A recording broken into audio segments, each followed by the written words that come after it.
Thank you, Adigun. We have one more speaker today, Maureen Wagner from the African People's Solidarity Committee. Welcome.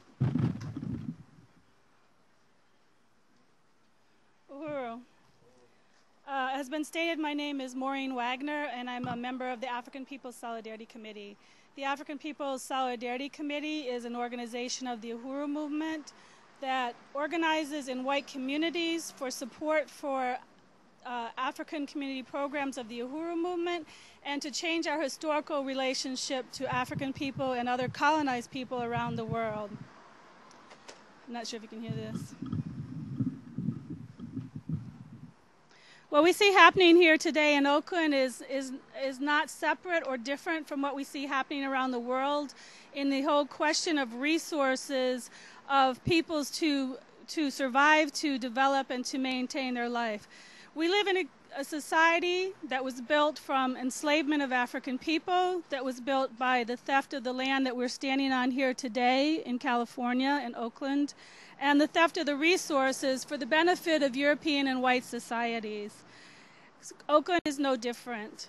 It is colonialism that African people face. Colonialism that means that resources taken from those who do the work benefit communities outside, white communities.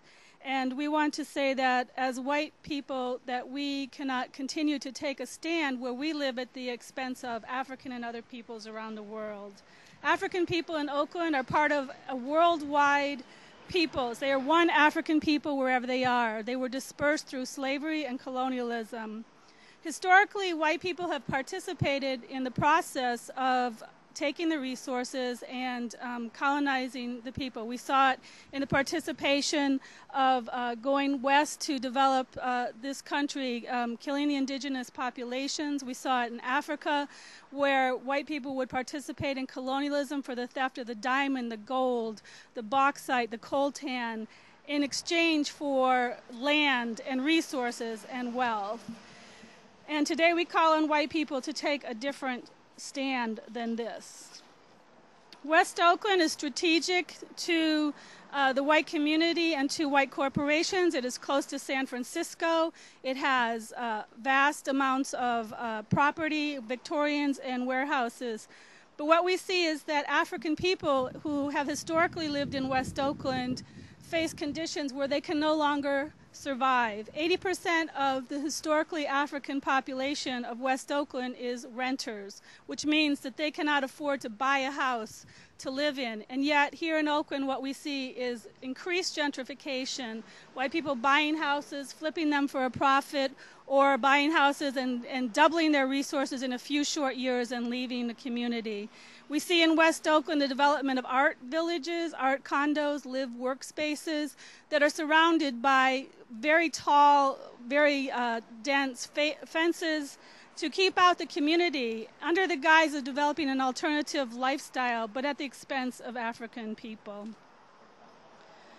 The conditions in Oakland have already been spoken about some. Oakland has one of the highest infant mortality rates in the country in the African community, which means that African mothers suffer the loss of their children before age 1. The African community faces death from curable diseases at rates 10 to 28 times that of white people in the same city. Death from cancer, from heart disease, and things such as that. These conditions are unbearable for human beings. In Oakland, white community cannot ignore these conditions while we sit in the sidewalk cafes that have been developed in this area, eating our organic food and our artisan pastries and drinking coffee, and watching the African community continue to suffer, sometimes right in front of our face. We cannot pretend that being progressive is about being environmentally friendly, or about eating organic food, or about having some kind of alternative lifestyle, while African people are pushed out of their community and forced to live in the conditions that we are talking about. In the 1990s, the African community was pushed out at the rate of 36%, and since 2000 at an increased rate of 20%. And hence the African community has been basically really pushed out of this community. And one has to ask, where do they go? We have to realize that there cannot be peace for us in the white community while African people face the violence, or their babies dying before their first birthdays, or their children facing homicide in the streets, or adults dying at a rate that is 7 years less than that of white people.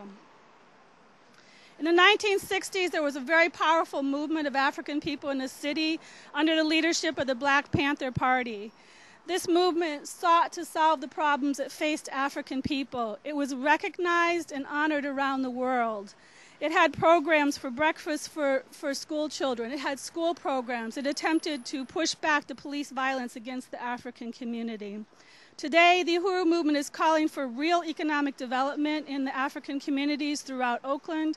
It is calling for this forum on next Wednesday, the 27th of June, and we want to call on the white community to come out and support that forum. We want to call on the white community to support reparations to the African community, to contribute to Uhuru Furniture right here on Grand Avenue, to bring the resources back to the African community, and to support true economic development for all peoples in Oakland, in particular for the African community. Uhuru. Uhuru, I want to thank everybody for coming out.